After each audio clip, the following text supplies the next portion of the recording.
চাঁদপুরে বিএনপির ৩ নেতা বহিষ্কার।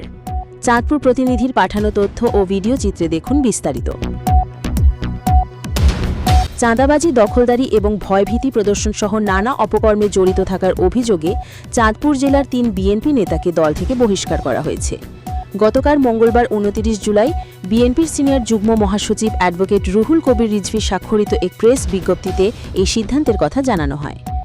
বহিষ্কৃত নেতারা হলেন হাজীগঞ্জ উপজেলা বিএনপির সাবেক সিনিয়র সহসভাপতি ইমাম হোসেন গাজী, চাঁদপুর জেলা বিএনপির সদস্য ও ছিঙ্গারচর পৌর বিএনপির সহসভাপতি আব্দুল মান্নান লস্কর এবং মতলব দক্ষিণ উপজেলা বিএনপির সহসভাপতি ও নারায়ণপুর ইউনিয়ন বিএনপির সভাপতি আনবার হোসেন ভূঁইয়া।